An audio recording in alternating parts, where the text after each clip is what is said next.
What's up, Sunday fams? Welcome back to another video. My name is Flip. I'm Element. And we get together each and every week to catch up to some of our favorite Asian dramas. This time, it's the Uncanny Counter. Uncanny Counter! Close your eyes!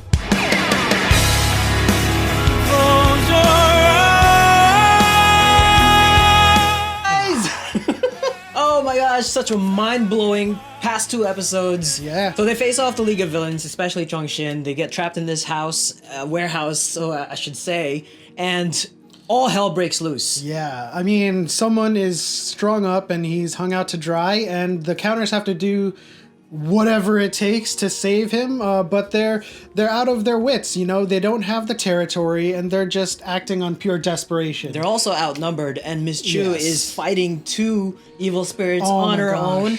And that whole sequence of events, I was like, yeah, like she's like doing all these like amazing moves, but then at the end of it, she gets taken down. Absolutely. And then they have a big fight in the main warehouse with Motak and Hana. It seems like at the very outset, they're going to come out of it, you know, rather well, but no, I mean, the powers that be, of course, without the territory, just they started getting hammered by Jeong and his minions. Shin was just like way too powerful for them to handle. I Yes. mean, Hannah had that little bit of a sequence where she does a takedown and kind of, you know, discovers some of his memories. But all in all, between Motak and Hannah, I mean, Motak got the worst damage of them all, like getting the brick down into his head and then Yeah. he's just getting crushed. Absolutely. And, you know, it goes to show just how powerful he is, because they did, in fact, from the beginning of this series, they came out of a fight with that spirit, losing one of their own counters. And who knows how much more powerful he is,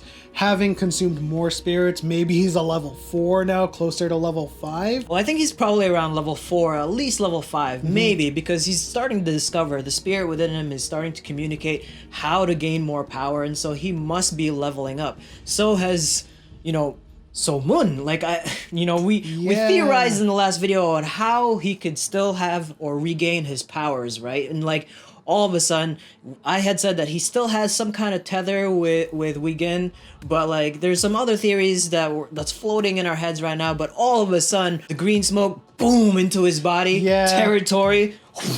That is informing most of my most recent theories about this now.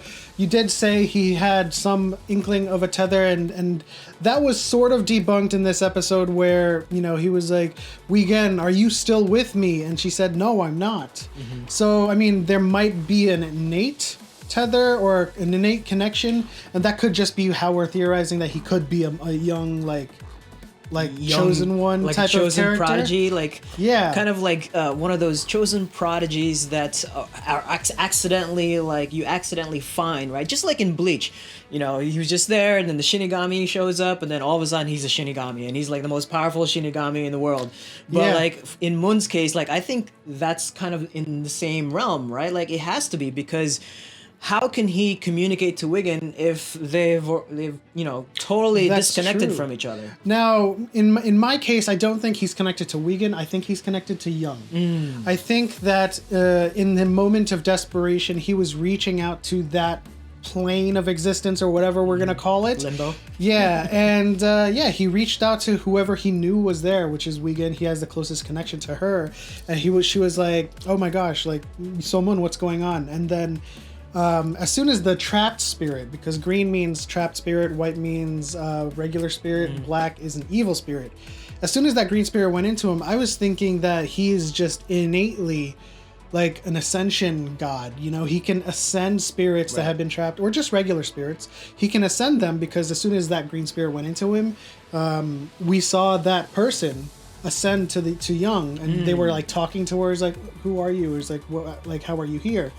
And so I think the main crux of Sunmun's power is to ascend spirits, but also gain their strength. Just like the antithesis to Jeong, where he absorbs evil spirits and gets like level 5, like levels up. Yeah. Sunmun could do the same thing. Yeah, that totally makes sense, because, you know, he probably doesn't know how to control any of these powers right now. Things just kind of suddenly happen. Just the same way as he suddenly like calls out territories. He doesn't know how to do it yet, but it just sort of happens. He is the chosen one. I think so. Absolutely, and it goes in line with all of our theories being informed by anime shonen. You know, he has all of these gifts innately, and they're just happening, you know, accidentally. Gets his perm back.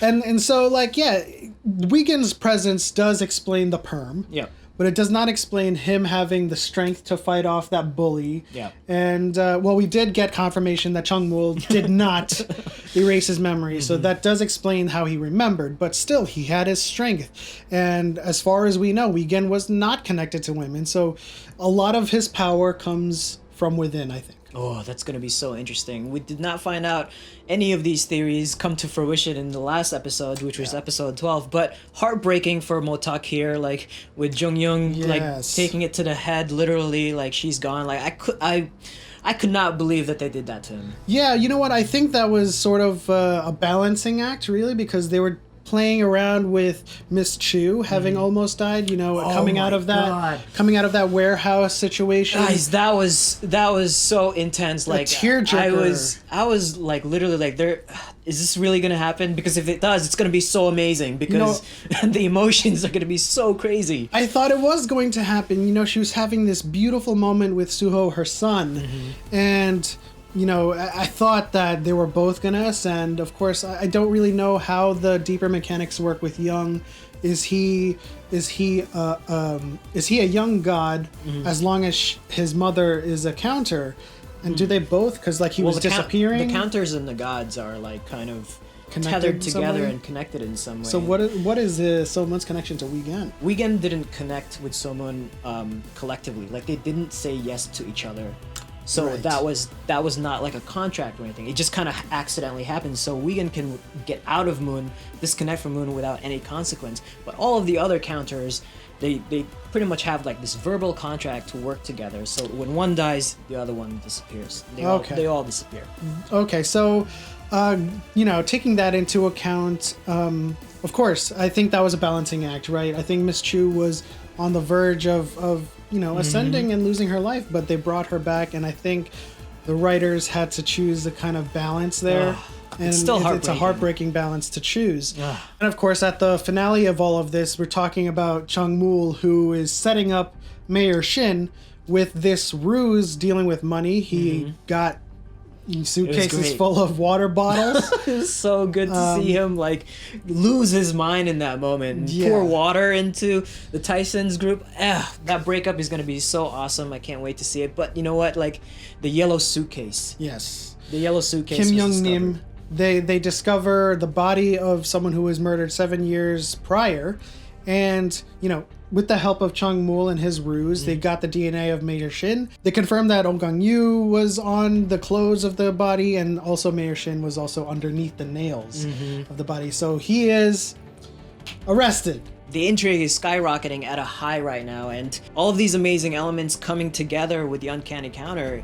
This show is just become such an amazing story because in the beginning, I thought it was going to be like a high school bully kind of, high school show where like the kid with no powers and no strength becomes a really cool like high schooler. But this has gotten fairly serious. Yeah, I mean it's following the typical shonen formula where we're talking about this kid who has powers, right? But in the grand scheme of things, as the show progresses further, it scales up the stakes and it scales up the scope of what we're dealing with, and Uncanny Counter is doing the same thing. Oh, towards that end, I was really hoping for Mayor Shin to like as he was laughing and smiling towards Moon, it was like I was really like, where are the evil eyes? Where are the evil eyes? I still think that's gonna happen. Absolutely, I think he's the evil boss, you know, with the boss battle that they have to face. He's a level 10, and level 10s don't show